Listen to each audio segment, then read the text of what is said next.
There's been a lot of advice these days for women about leaning in, so I will do my best to follow it. Right.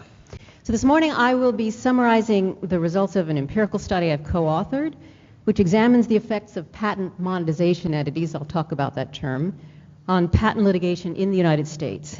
The article will be out in final form shortly. Draft is available on SSRN.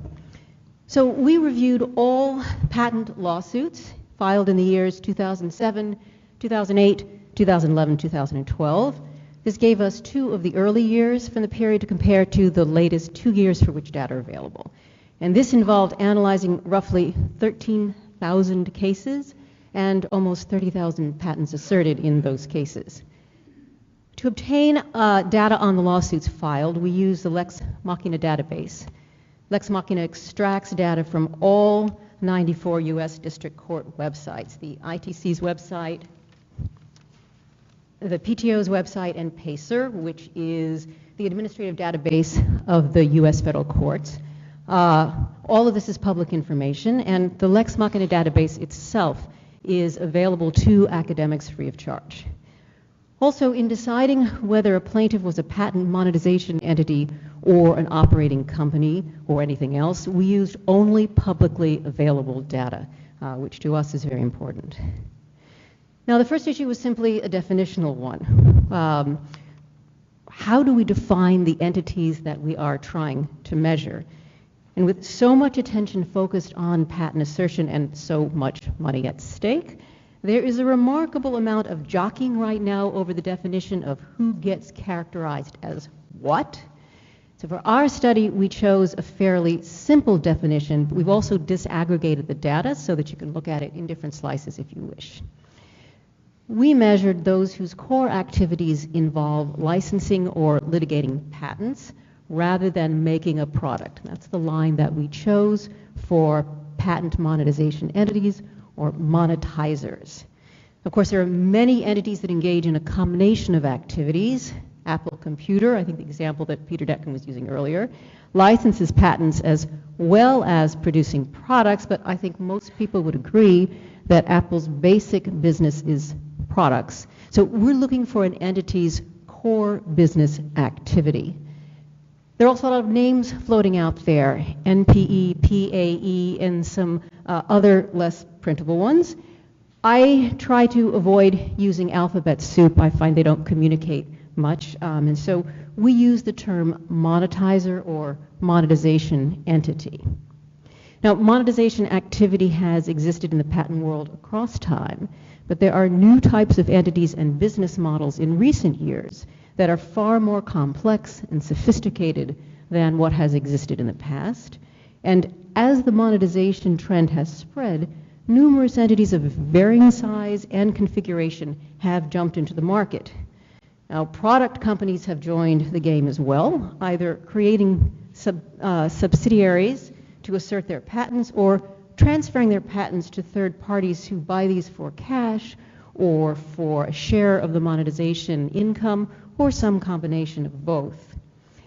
I want to be clear that our studies do not begin to capture all the monetization activity that is occurring throughout the economy. So in addition to these complex multi-party assertion activity and interactions that I've described, much patent assertion activity takes place outside the courtroom. So according to figures in the White House report from the summer, roughly 90% of patent assertion activity never proceeds to a lawsuit. Thus, lawsuits, which is what we studied, are just the tip of the iceberg. However, looking at lawsuits alone for the years 2007, 2008, 2011, and 2012, the results demonstrate that patent monetizers are having a dramatic impact on U.S. patent litigation. It is an impact that can be seen both in terms of actual lawsuits, the number of lawsuits filed, and in terms of the number of defendants sued across that period. So looking at the percentages of lawsuits filed through 2011, through 2012, the amount of patent litigation filed by monetizers has risen sharply from 2007.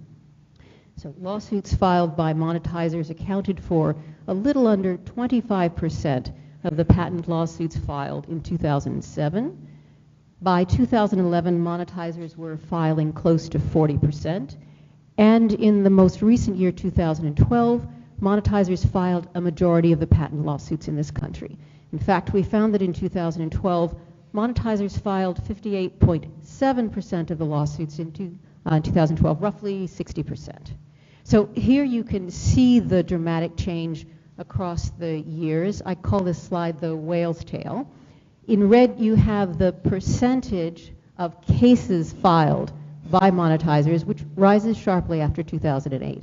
In blue, you have the percentage of cases filed by product companies, which correspondingly falls over the same period. The next slide is the disaggregated data. So it's broken down into smaller subsets. There's a small other category that includes semiconductor companies such as Rambus and also Qualcomm.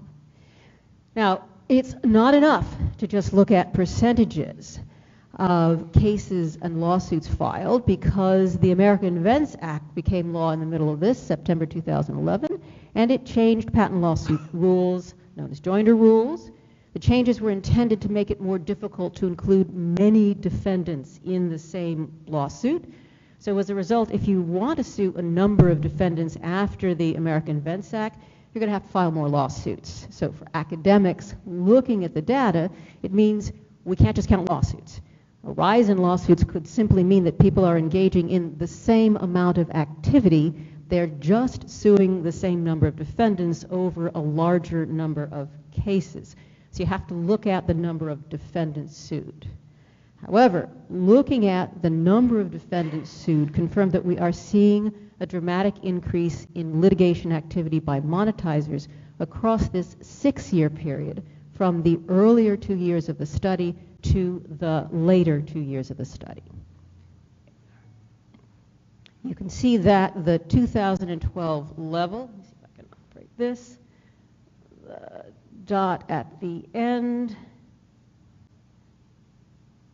is still well above the 2007-2008 levels. However, the number of defendants sued by monetizers did decrease from 2011 to 2012. Talking about the number of defendants did decrease from 2011 to 2012. It's still historically very high compared to the earlier years of the study, 2007, 2008, but it did decrease. So to look into this further, we did a month-by-month analysis, and these results were fascinating. I had to work very hard with my co-authors to actually get that all on one slide. There is a huge spike in the total number of defendants sued by monetizers in the month before the American Invents Act was signed into law. In other words, monetizers rushed to the courthouse to get their lawsuits filed the month before the act was signed into law. Now, I should note that product companies also increased the number of defendants they sued that month as well, but nothing like the sky-high levels at which monetizers increased. Let's go back to this slide so we can talk more about that. However, the number of defendants sued by monetizers the month after passage of the American Invents Act returned to where it had been before the spike. So you see it come down here, returns to where it's been before the spike, and then it remains steady throughout the remainder of 2011. You can see that on the graph with the purple line here. You can also see what happens in 2012 to the number of defendants looking at the pale blue line, which starts here, runs along here, up there. So month by month, the level of defendants sued in the first 7 months of 2012 rises in comparison to the months immediately after passage of the American Invents Act, and it stays below the number of defendants sued in 2011. Although again, these numbers are still considerably above what we saw in the earlier years of the study, 2007, 2008. In August of 2012, however, the number of defendants sued by monetizers begins to rise. Now, this information is simply too complex time frame is too short to definitively determine the effects of the American Invents Act from this data set alone. Nevertheless, one can make some tantalizing observations and hypotheses, particularly looking at some of the anecdotal evidence that has come out in the press also. So the data seems to suggest that the number of defendants decreased somewhat in early 2012. By the middle of 2012, the number begins climbing again. So what theories might explain the data? On the one hand, the reduction in the number of defendants from 2011 to 2012 suggests that the America Invents Act joinder rule changes had some effect on behavior. Again, the 2012 numbers are still very high across the full period historically, but it seems to have had some effect between 2011 and 2012. On the other hand, the month-by-month data suggests that behavioral changes from the rule change may possibly have been short-lived, perhaps either because the lure of patent monetization continues to increase overall, or because parties are finding ways to work around whatever discipline was imposed by the joinder rule changes. Now, there is anecdotal evidence suggesting that workarounds are at least part of the explanation. Now, the bottom line is the following. The American Invents Act may have slowed the train somewhat, and I think it did, but it is still barreling down the tracks. I would like to turn to the GAO study for a moment because there's been some confusion about what they measured. The GAO used a sample of 500 cases from the period 2007 to 2011. They looked at the number of lawsuits, not defendants primarily, and their study shows a substantial but smaller increase in the number of lawsuits filed by patent assertion entities across the relevant period. Now, the GAO analysis ends in 2011 rather than 2012, but even at that point, their numbers show less of an increase than other studies do, like mine, Colleen Chen's, and one by an organization, Patent Freedoms. And the difference is pretty simple. You can find it in the footnotes. The GAO only looked at entities, that is, those who are organized as LLCs or as corporations. They did not include monetizers organized as trusts or operating as individuals. Now, removing individuals and trusts leads to some odd results even in their sample. In fact, in the GAO's own sample of 500 lawsuits, the party filing the greatest number of lawsuits is a trust, whose business activity is licensing and litigating patents, and one that is quite well known in patent assertion circles. So the number one patent assertion party in their 500 case sample gets left out of the definition that they use. In my view, if one's business activity is licensing and litigating patents, it shouldn't matter whether one is a corporation, a partnership, an individual, or a trust. The key issue is the activity one is engaging in, and in different forms, some on the panel before have talked about that. The question is, what's the activity you are engaging in, not how are you organized. We also measured the top 10 most frequent patent litigation filers of the entire 13,000 cases over the 4 years we studied, and the effects of monetizers there is particularly striking. Looking at all the cases in the period of the, we studied, all 10 of the most frequent patent litigation filers are monetizers. Perhaps the most tantalizing data is in the plaintiff case outcomes, however, and I say tantalizing again because here the sample size really is too small to reach any type of reliable conclusion because so few cases proceed very far. So, and that's by far the clearest takeaway. Almost all patent lawsuits settled, and that's true regardless of whether those lawsuits are filed by operating companies or by patent monetizers. And you can see on the first line, roughly 3/4 of patent litigations settle no matter who's bringing the lawsuit. And in the truly tiny sample we had, monetizers rarely proceed to trial, to summary judgment. They win even more rarely. So out of the 165 cases that were decided, we didn't find a single one in which a monetizing entity won. We didn't find a single one in which a monetizing individual or trust won. Of the 95 cases that had a trial outcome, there were 13 in which a monetizing entity won and 5 in which a monetizing individual or trust won. operating companies proceeded to trial, they won 40 times. But again, and I say this very strongly, we caution that these numbers are incredibly small because almost everything settles. All right, given time, I'm going to skip this in the slides and breakdown of notice to the public, although I'm happy to talk to that in Q&A.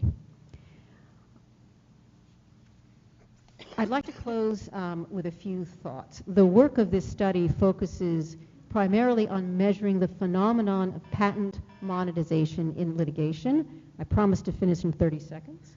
Not on whether it is good or bad or what to do about it. However, patent rights are essential for innovation in this country. And I have a few thoughts on that before I leave and hand this to David.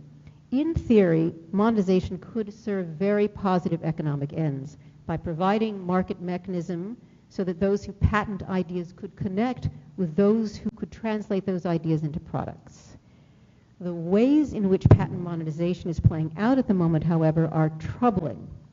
Opportunities for anti-competitive behavior are rampant, and for the most part, the system seems to be operating right now primarily as a tax on current production, rather than as a mechanism for bringing forth new products. To me, it is these perspectives that are troubling when we look at the numbers in the data. Thank you very much. Thank you very much, Robin, and we will turn this over to David.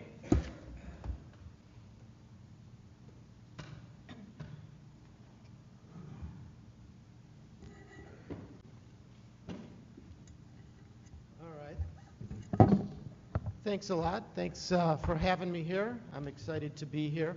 I am going to talk about an empirical study that I'm working on with Jay Kaysen and Chris Katropia.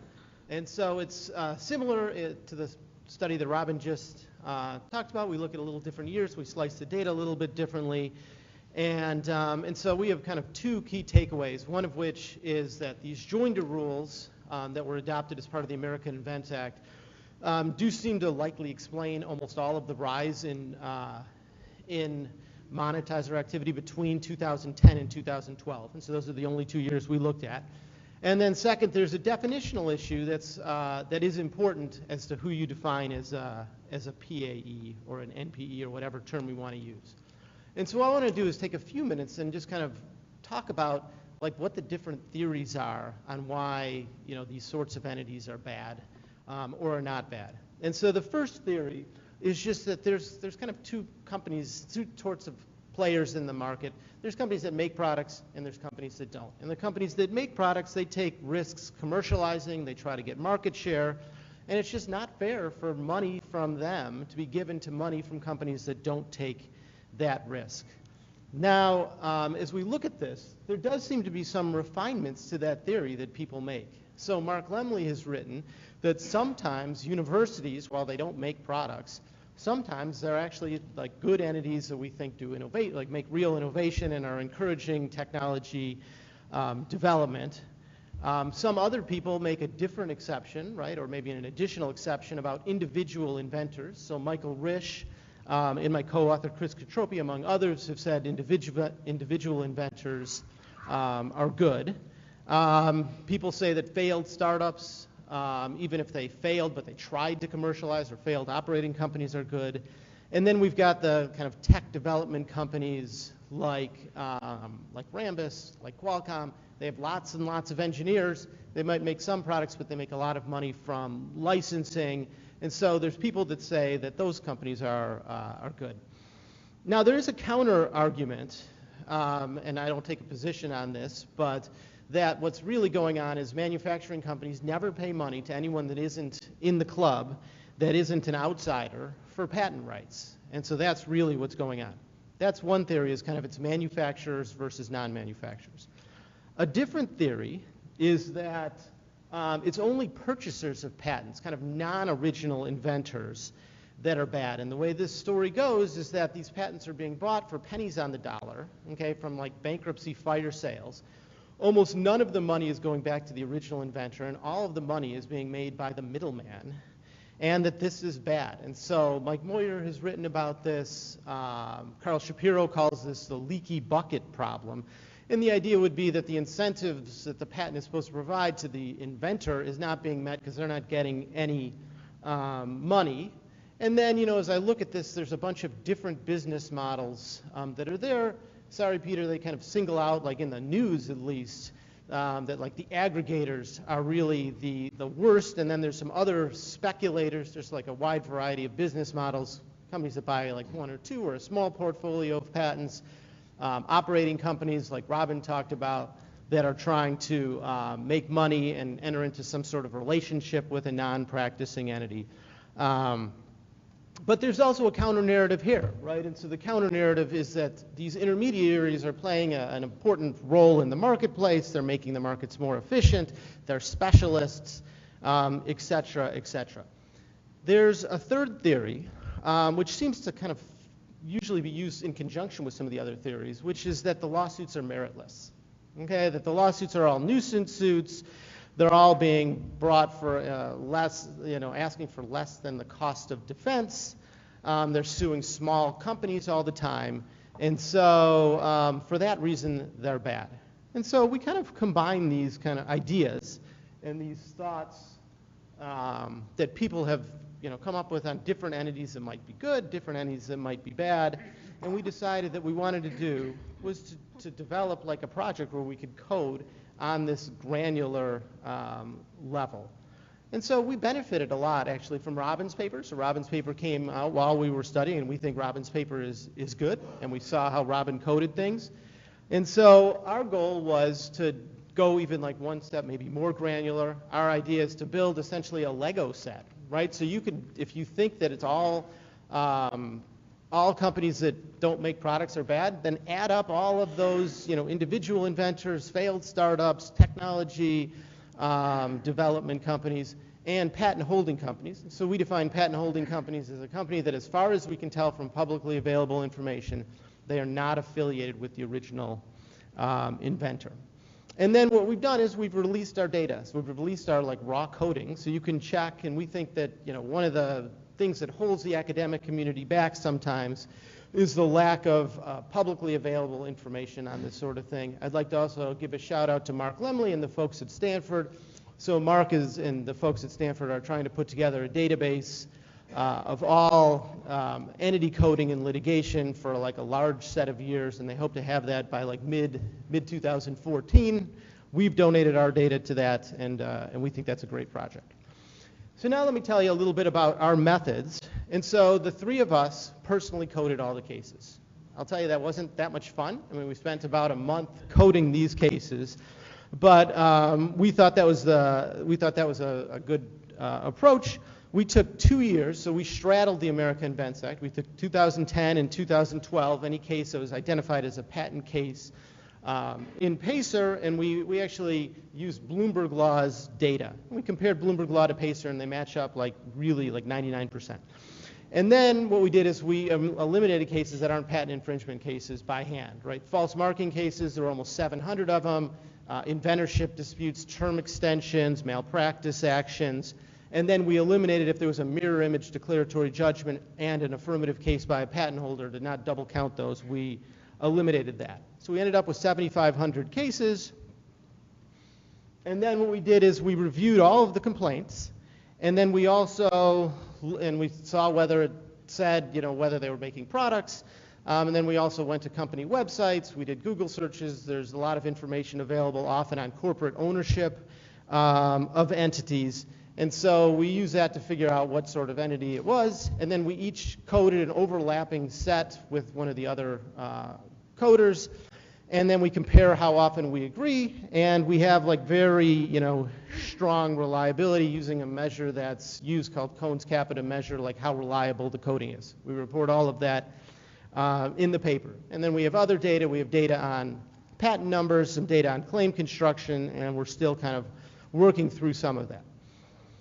So now to get to some results. So the first result we looked at is this claim that there's been an explosion of PAE activity in the last 2 years.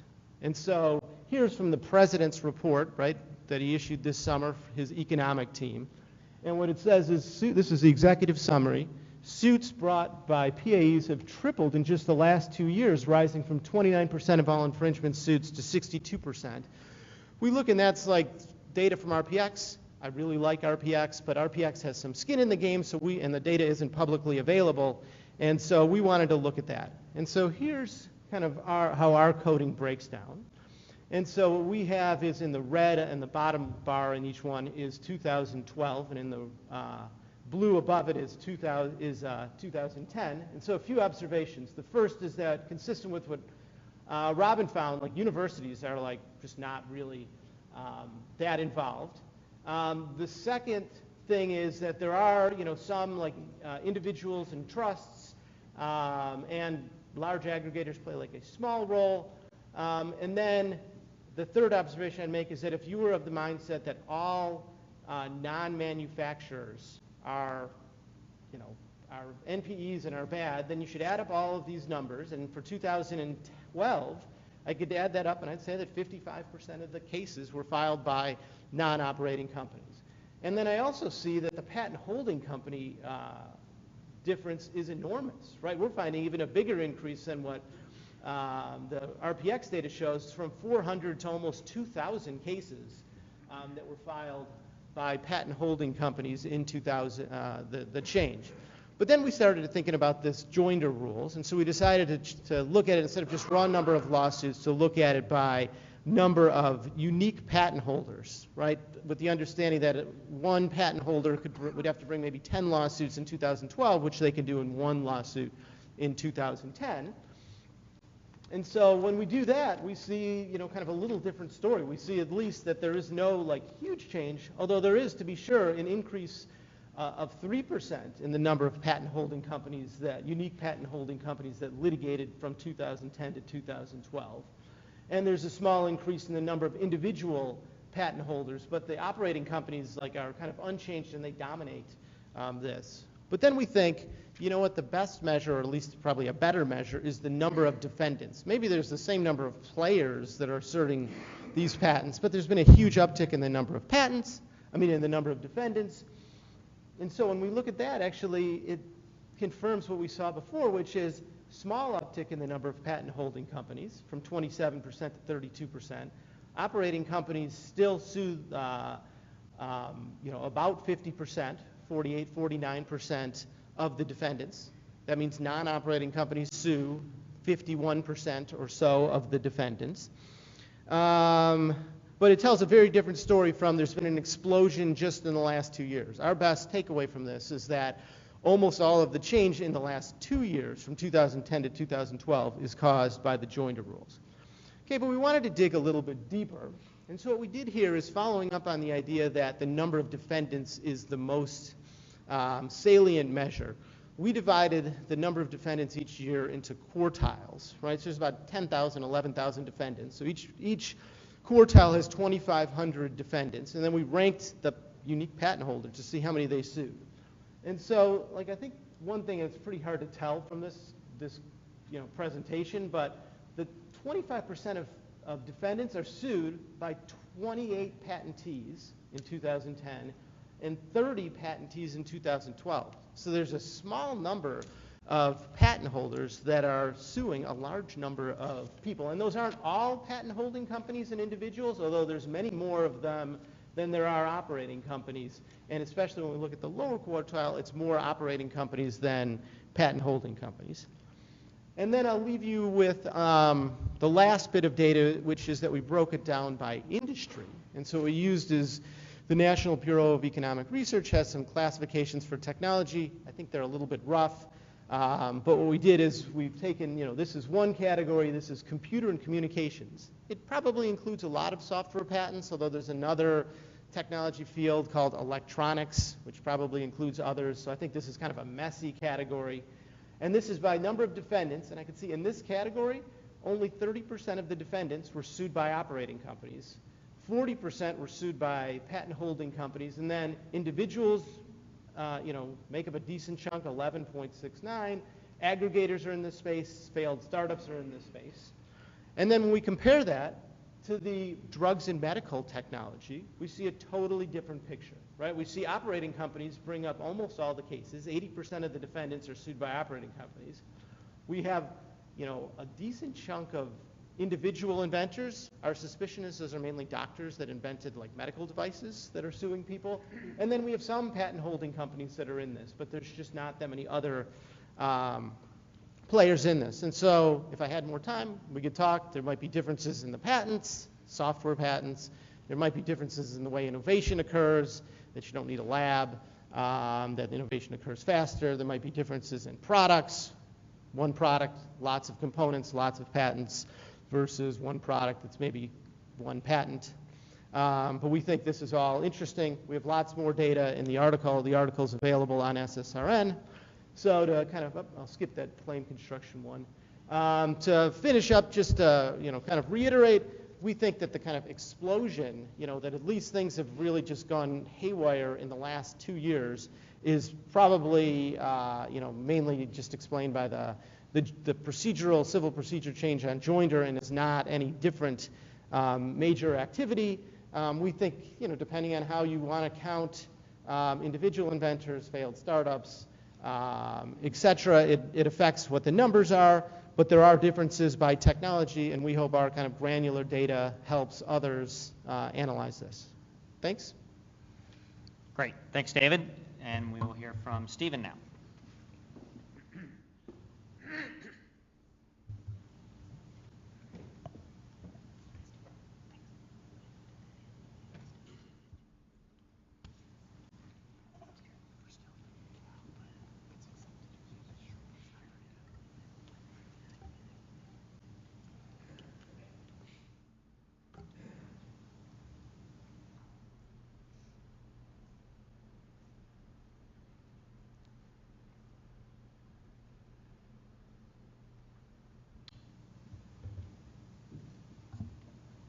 I'm very thankful for people like... Could you move the mic? Yes, I'm very thankful for people like Michael Rich and Scott Keefe here and David Schwartz and his group, because I tell you, when we did our initial studies, we were completely confused by what we had read in the press against what we found.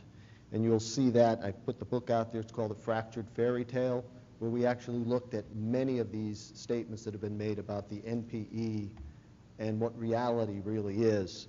We've also done a lot of studies, in which I'm going to be talking about today, on how bad the AIA has actually been for these small entity producing companies, and irrespective of all the things that are being said in Congress and how they're trying to save them. And we started in these studies because we've seen that our emerging companies are dying on the vine as investment is no longer coming into them, because the patent system is now being recognized by many investors not to be very strong in this country.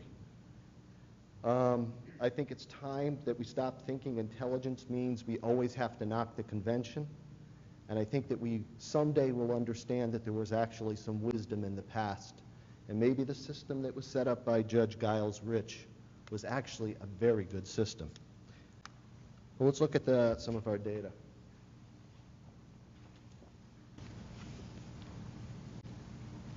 What we're looking at in slide 2 here is we're looking at the litigation profile. One of the things that we did do is we took 267 litigations randomly selected from the years 2004 to 2008. And we made sure that they weren't the same patents, so we made sure on that.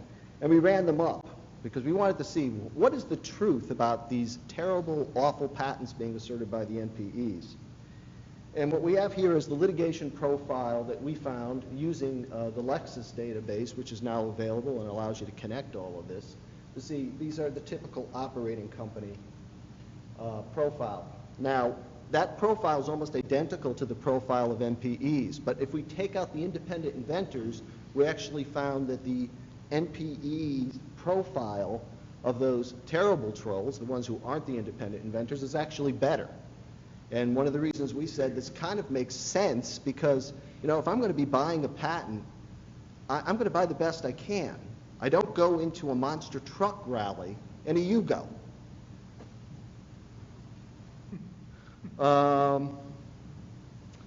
This next slide tells us why these NPEs are likely doing better than the independent inventors, and that a majority of the patents we found that they were asserting were actually coming from the producing companies. So 57%. It's time that people start looking at what patents are being asserted. And the other thing that we found is whose patents are really out there being used by the NPEs? Wow, big increase from pre-AIA to post-AIA. A lot of it coming from the Global 2000. We call it the Global 2000 Plus. That's the 2,000 largest public companies in the world, plus the 250 largest private companies in the world. Now, let's take a look at how is the small entity actually doing under the new AIA challenge procedures. If you can see here, we did studies where we looked pre-AIA inter-parties re-exams being filed by the small entity and what was going on post-AIA. And you can see there's been a dramatic drop in the ability of small entities to get into challenging patents. Why? Probably because we've made the price so high that to protect the larger companies from challenges. This slide shows, if you're looking at the Global 2000, how what we've seen is a dramatic change in the number of the petitioners being involved here. You have almost 50% of all your IPRs now being filed by your Global 2000. It's not helping the small entity.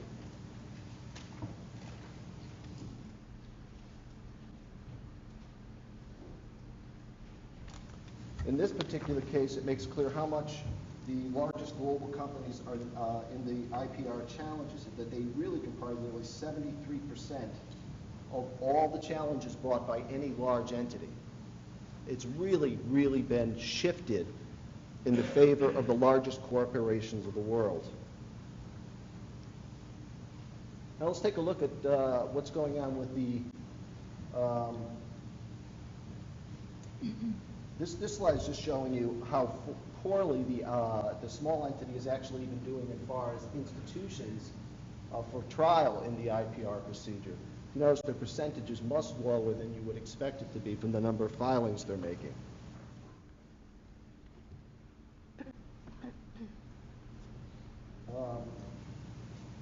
Here we show you that you look at the owner of the patent challenged. Most challenges are against patents owned by whom? The small entity. Now, this changed from our initial paper. You'll see it was almost 90% when the IPR procedure first began. There are a lot more filings now going out against large entities, but who's filing them? And the answer is going to be, as you'll see, it's the large entities against the large entities. It's the only reason it's gone up.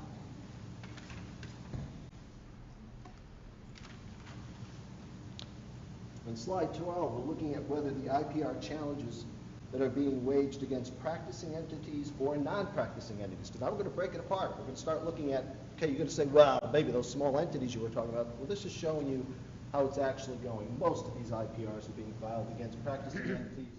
And I would say that you should add the 1% over on that side. It's 75%. 3/4 are going against the practicing entities. Now this slide breaks down more to show most of the challenged are small producing companies. You can see 43% of the challenges that are coming in are going against the producing companies.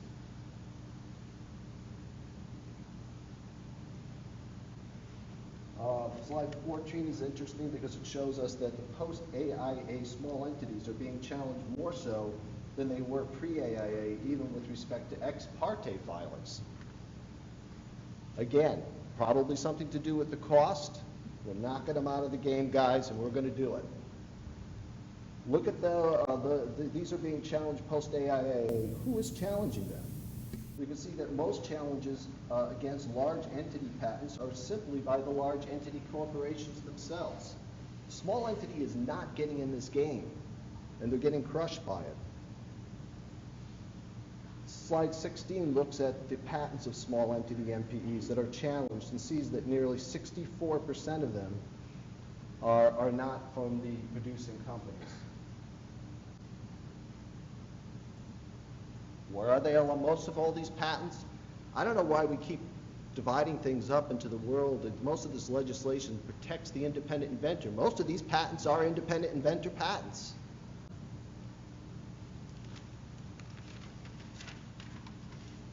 On the other hand, this slide shows that 64% of the patents challenged by IPR, which were held by the large entities, are from producing companies. So it's almost opposite. And this is the one I think that I wanted to spend a little time on, is when you really break this down by if you take all the patents that are sitting in IPR that we looked at, and you break them down, you find out that 87% of them at one time were patents that were assigned to a practicing entity. So the system is really being very useful for helping to go after whoever these very bad trolls are. Now, I wanted to end this in a very note, and one of the things that we did inside this last article, which was saying, what is Congress doing in terms of their running forward with all these changes without looking at the data, and what effect it's having on the small entity producing company. And we came up with this thing which we call the rhyme of the future small patent meritor, taken off of the Samuel Taylor Coolidge. It is an ancient small patent entity, and he stoppeth one of three. By the long gray beard and glittering eye, now wherefore stoppeth thou me? The patent came up the left, and out of the PTO came he. The invention shone bright and on the right, and went into the issuance sea. A large entity bulk did come to see the patent that had been spawned, and I could see thereon large mariners casting dice until the dawn. Whistling to the PTO, one exclaimed, the game is done, I've won. Quoth it, you will see, it's mine. Your day of pride is surely gone. And now the storm blast of PGRs, IPRs, and ex parte re-exams came, and they were tyrannous and strong. They struck with overtaking wings and chased every dollar of mine along. And now they came, they said, for the benefit of all told, costs, joinders, and sanctions for asserting a patent reaching to the sky.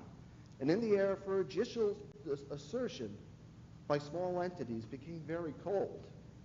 And soon large blocks of legislative ice mast high came floating by, keeping the small from asserting their rights, no matter how hard they tried.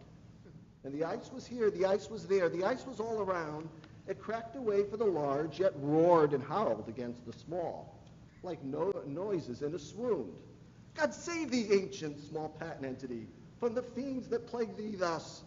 While lookest thou so, with my filing, I caused the patent albatross. Claims everywhere, and yet none of the large entities would shrink. Claims everywhere, yet none were found fit to provide a drop to drink. Ah well, what evil looks I had from old and young. Instead of the cross, the patent albatross about my neck was flung. Alone, on a wide inter partes and ex partes sea, and never a saint took pity on my soul in agony. Yet 1 minute I found I could pray to be rid of it, and from my neck so free, the patent albatross fell off and sank like lead into the sea. The former small patent entity went like one that hath been stunned, in a sense forlorn, a sadder and wiser man, he rose the morning morn. And what I'm saying here is, if we don't do something here, guys, that's what's going to happen to the small entity patenter. And you better start looking at what's going on with our legislation and what it's doing to them. All right, thanks, Stephen. And next up is Laura from Google.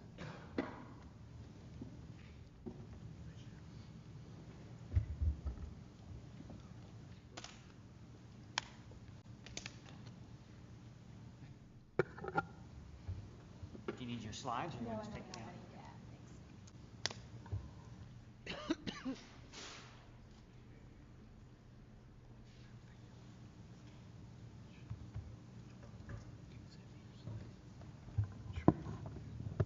It's hard to follow up that poem, I have to admit.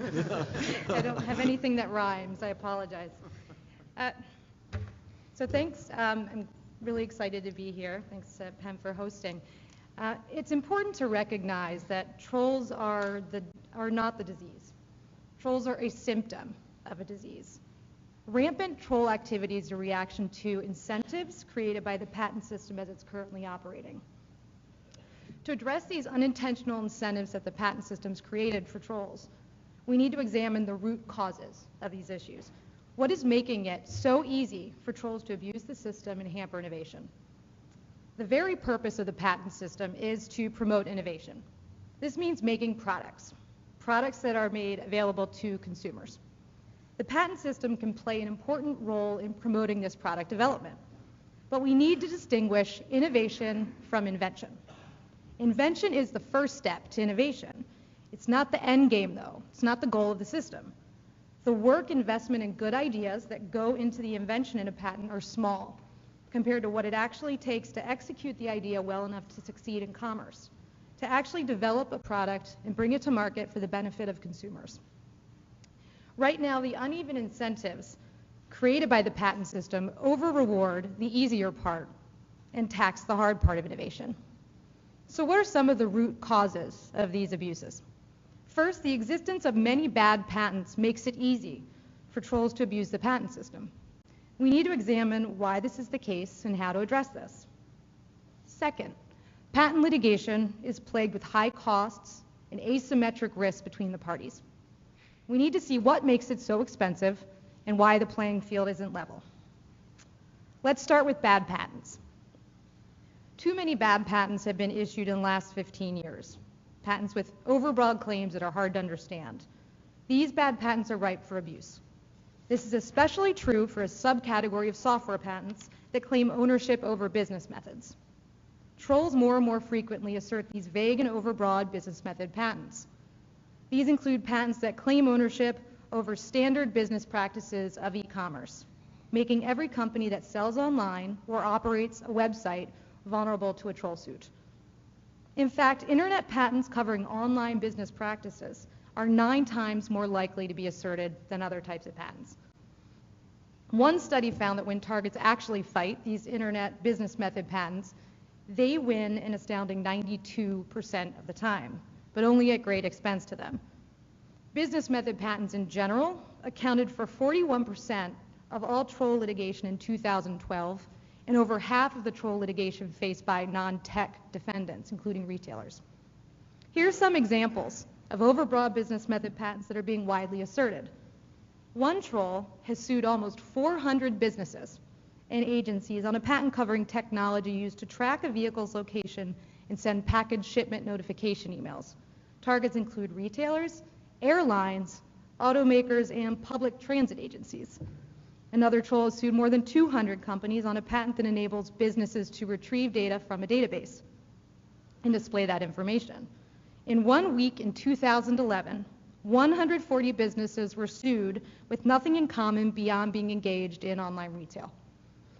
And yet another troll has sued almost 60 businesses on a patent covering technology used to make reservations for things like rental cars and hotel rooms over the internet. Now, this particular troll filed suit against 53 defendants on the day before the AIA took effect. And that explains the huge spike in Professor Feldman's slide. It demonstrates the lengths that trolls will go to game the system. Vigorous application of patentability standards ought to prevent the issuance of these overbroad patents, but they've not been applied well. There's no one failure here. It's a perfect storm of issues on multiple fronts of legal doctrines that brought the system to where we are today. And there's no one fix. We need to work on many issues simultaneously. This also isn't about special standards for business method or software patents. It's about applying the existing standards we have to these patents. It's also about recognizing that these general standards, as applied in specific technology contexts, like software, should take into account that technology. Functional software claims are one such example. There's been a lack of recognition of functional claims. These functionally drafted claims should be limited to the algorithm disclosed in the specification. But they typically are not, and they're instead found to cover everything, preempting entire fields of technology from innovating. We need rational thinking about when Section 112F should apply to software claims. These claims aren't drafted in the same way as traditional claims that trigger this interpretation. These don't have the magic means for language that you're used to seeing in the mechanical space. They instead say things like a selector for selecting software, or a processor configured to perform a series of steps. But in reviewing these claims, it's important to not elevate form over substance and apply 112F when it makes sense. Overbroad and vague claims are problems for innovation regardless of who is asserting the patent, and they should be fixed. It's not about the actor here. But the growth in the troll problem does show the need to address these issues. How can we go about doing so? Well, for existing patents, we need an efficient alternative to litigation that allows issues like 112 as well as 101 to be raised at the PTO. Covered business method review provides for this. CBM, as it's called, recognizes the reality of what's driving much of patent litigation today. It also allows defendants to collaborate and to get resolution quickly. For new patents, more can be done at the PTO. More consistent and careful application of the patentability requirements, including a recognition of the relevance of Section 112F in the software context. Considering how hard it is to invalidate a bad patent once it issues, we need to put more resources up front rather than huge resources at the back end to weed out these bad patents. Let's front load this process so that an unlucky defendant does not have to bear the burden later on. Now let's talk about another root cause of patent system abuses: the high cost to litigate a patent case and the asymmetric risk between the parties. The average cost of a single patent case is well over $5 million, and even for small and medium-sized companies, it can approach $2 million if they go through trial. It does not make sense for a company to spend years in litigation and millions in legal fees to prove that a troll's patents are invalid when it can settle for so much less money. And even in those speedy jurisdictions where trolls typically file, that doesn't result in lower legal costs. It just compresses them, which makes defendants more likely to settle even faster. The only option for most targets is to pay a nuisance value settlement, regardless of the validity of the patents or the merits of the claim. That dynamic has made patent trolling a low-risk, high rate of return activity that attracts capital from investment sources to the detriment of productive activity. Well, why is it so expensive? Much of this expense is simply related to discovery. And given how front-loaded patent litigation is, these expenses come very quickly for the defendant, and that's part of why there's such an incentive to settle. Trolls know this and exploit this fact. For instance, the less information that's provided in a complaint, the more time and money a defendant has to spend figuring out what is actually being accused of infringing the patent. The later the Markman hearing happens in litigation, the more money will be spent on unrelated issues prior to that critical event in the case. And the more documents you can make a defendant produce, be it emails or source code, the more money that defendant will have to spend and the more distraction you're going to cause for their business. All of these loopholes are one-sided, and they favor the troll and not the defendants. The troll doesn't suffer by providing next to no information in the complaint. The troll is happy for Markman to take place as late as possible, if at all, and the troll has almost no documents to produce since they don't have a competing product. This creates the asymmetric risk in troll suits and the very low likelihood that the troll will be on the hook for attorney's fees if they lose at trial is also another way this asymmetric risk is created. It's very rare for troll cases to go to trial, and if they do, it's even more rare for fees to be shifted at the end of the case. There are solutions to close these loopholes and make litigation less expensive and more efficient for all patent litigants, and to level out the playing field between the parties. You can provide more direction to the courts as to when to shift the costs associated with litigation, both during the discovery process and at final resolution of the case. You can inject greater transparency into the system by requiring heightened pleading in patent cases. And you can curtail discovery unrelated to claim interpretation until Markman actually happens. In closing, to address the abuses of the patent system that are deterring innovation, we need to examine the root causes behind why these abuses are possible in the first place. By doing so, we can provide practical solutions to these issues that will make the patent system work better for all participants. Thank you. All right, thank you very much, Laura. So we have 15 solid minutes here to have a discussion. I'll first ask the panelists if they have anything to say, either in response or in addition to what some of the other panelists said. Anyone have anything to offer? All right, if not, let's throw it open to the floor, and let's have this gentleman right here in the blue suit. I'm Krish Gupta. I'm with EMC Corporation. I had a comment on the point that Stephen Moore made. Now, you suggested, if I heard you correctly, that small businesses and entrepreneurial companies are having a hard time getting investment dollars in because of the patent system. I believe that Lean forward when you're. I have seen a dramatic drop in companies being able to get investment for the last 4 or 5 years. So and I think that a lot of investors are saying they just don't believe a patent is really worth what it used to be. So you could, I go way back many years. I've been doing this a long time. We do deals. I used to work at Skadden Arps. We do all sorts of deals with very small companies that had patent estates, and people really believe these things meant something. Today, a lot of investors are saying that if you're a large company, and look, I used to be in-house at a large company, and I would do the same thing that a large company is doing. They are saying that, look, you can be overwhelmed through this administrative procedure stuff and the litigation. You can never get there to enforce your patent. Okay, Unfortunately, I'm actually saying that to the small. I've never told little small people not to file a patent. I tell them that today because I honestly think I'm ripping them off because they could never afford this system. So my point was different. And by the way, I'm sorry. EMC, over the past 8 years or so, we've spent over $15 billion in acquisition of small companies. In fact, most of our growth has been fueled by acquisition of small companies. So you can imagine if we've done $15 billion worth of transactions, we look at a bunch of different companies, we work with pretty much every VC that's out there. And our data suggests that most of our VCs will tell us, and most of these entrepreneurs will tell us, that they have a hard time raising money when VCs do their diligence and find out that they have been threatened or are likely to be sued or are in suit with patent assertion entities. And you mentioned Skadden. In fact, we are the largest client for Skadden's Boston office. Tom Doherty, who is the managing partner there, used to be the managing partner, is on our board. Skadden does a lot of work for us.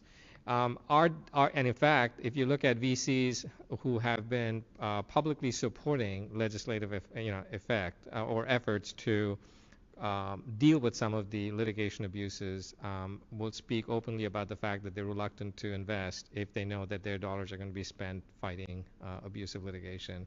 The second point I wanted to make is that, it's not really about, for most companies, about labeling entities as non-patent assertion entities or trolls. It really has to do with certain types of procedural abuses that need to be curbed. And there's no debate now that those abuses exist. In fact, Chief Judge Rader has publicly spoken and written about these issues now for quite some time. He's the Chief Judge of the Federal Circuit. They see pretty much most of the cases, that get appealed before, are patent cases. So the question, the issue that we need to really confront is not labeling people, but the behavior, whether it's a large company doing it or a small company doing it.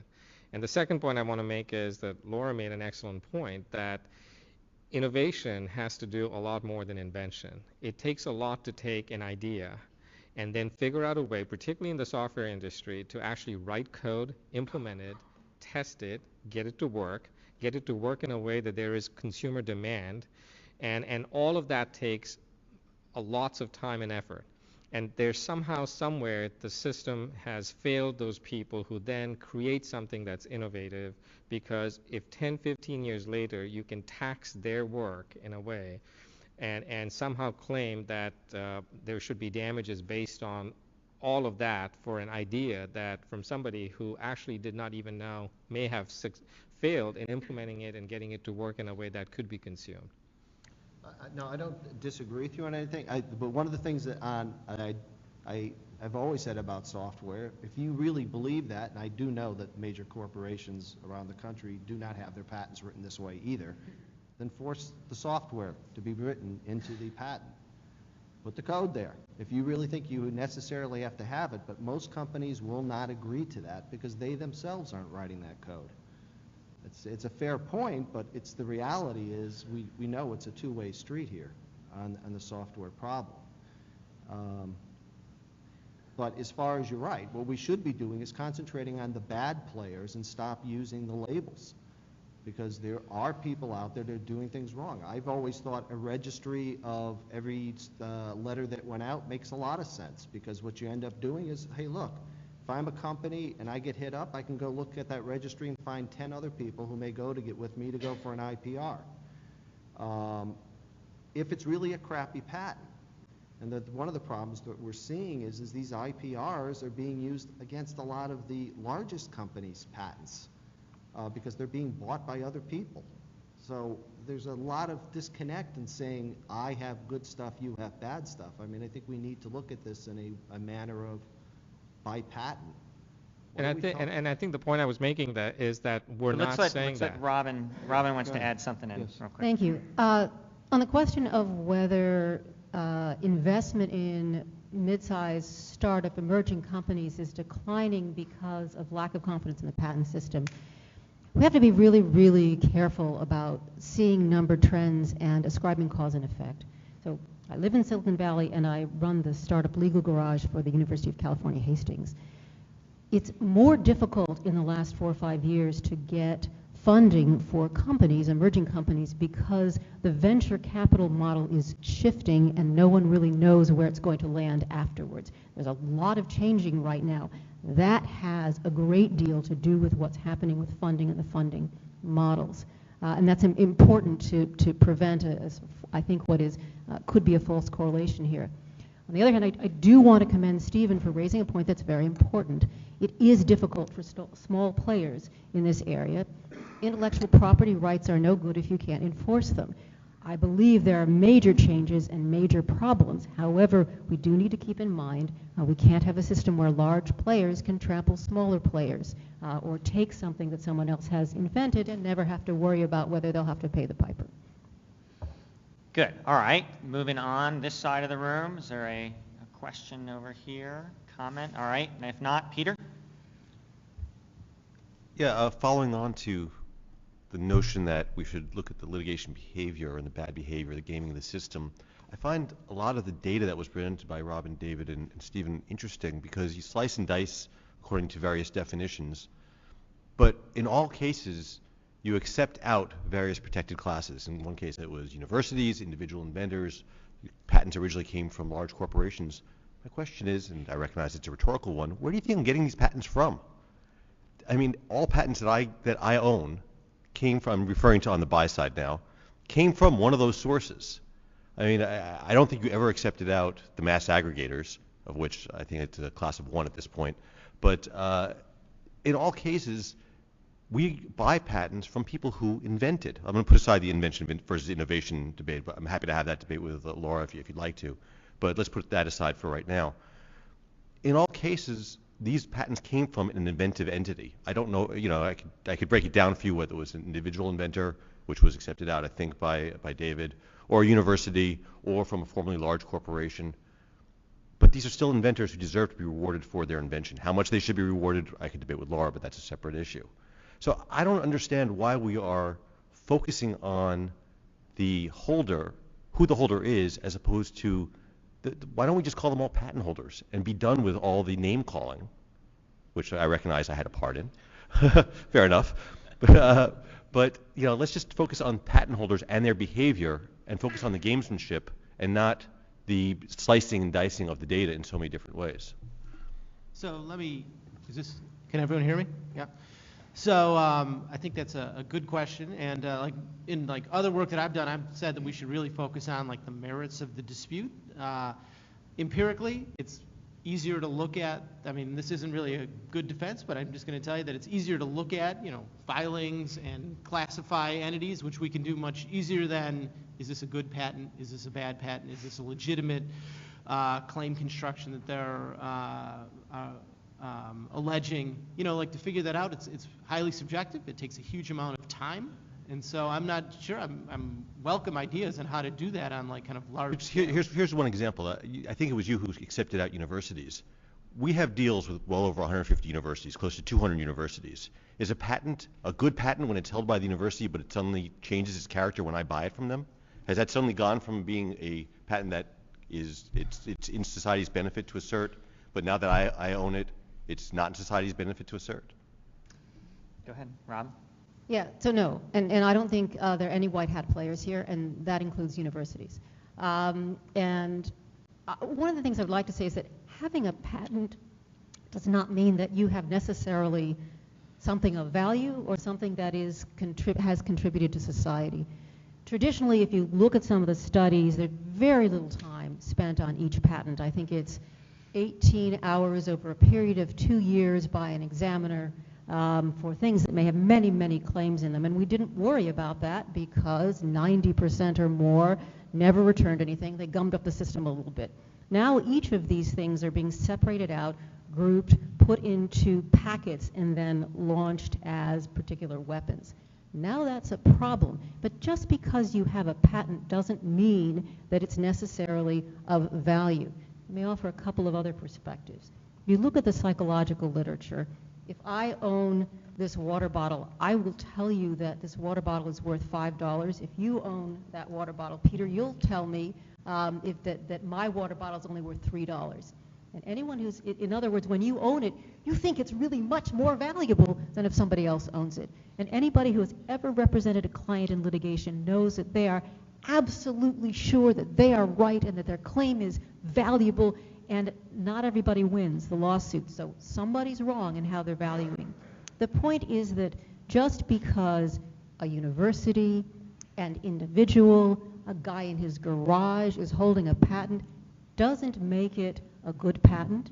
It doesn't mean that their assertion against a party is the right party to assert it against. We need to be careful about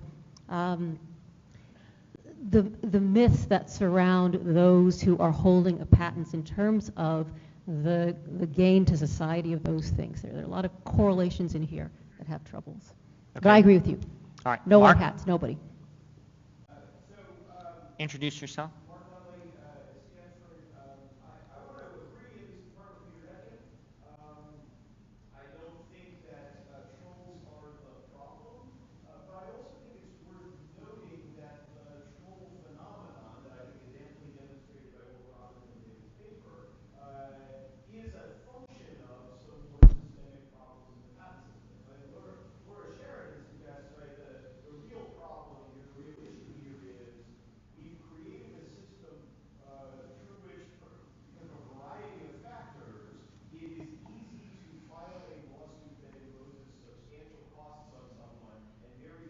to make that lawsuit go away. Thank you. Green light, Mark. Green light. And anyone can take advantage of that phenomenon. There are business models that are developing to take advantage of it, but practicing entities take advantage of them too. I think the focus ought to be on dealing with that problem. And it's worth noting that to say that that's a patent troll problem is both over and under inclusive, right? There are what Ted Zuckelman calls patent bullies, right? Large companies who try to drive a smaller competitor out of business by filing the lawsuit, secure in the knowledge that, as the gentleman from EMC suggested, it's going to be really hard to get VC investment if somebody's suing you. And there are also a number of non-practicing entities who value their patents and think that they are they're worth something and they want to win in court. But what we've seen overwhelmingly is the growth of a business model on the bottom feeder side that's not interested in the outcome of the case, but is interested in using the fact that the litigation is costly to negotiate a nuisance value settlement. And I think unless you're in that business model, it's hard to come up with a good story that says that's good for society. Actually, Right. can I respond to John? that? John? Make sure the green light's on. I think the debate is finally gotten to where it should be with Peter's comments and David's comments and Mark's, which is this notion of just calling an entity a contracting entity with control and moving away from the debate of merits entirely in society. And I think David's comment about we do that, we make these categories because it's really hard to tell what are the good patents and what are the bad patents and sort of thing, is precisely the reason that the patent reform is all wrong.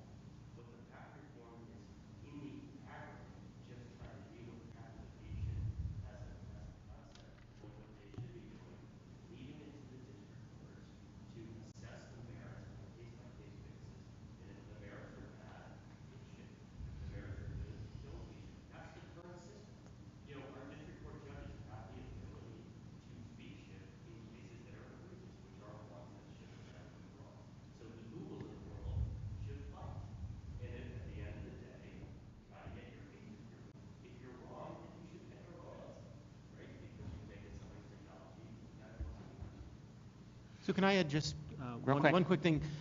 This is in response to that and to Peter's comment, which is like, does it matter who owns the patent? And so I think the validity issue, it's irrelevant to who owns the patent. Although the infringement issue, we might have one patent holder that would take a more aggressive position than a different owner of the patent. And so that might change slightly, and the courts can figure that out, or somebody can try to figure that out.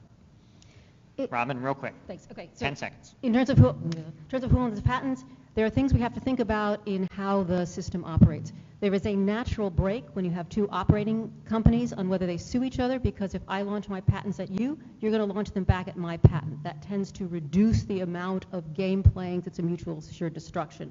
When you have one party that's got a product, one party that doesn't, it changes the incentive structure. So the proliferation of entities that don't make products do have an effect here. They are affecting the market. We have to think about how that is. All right, one last question, real short.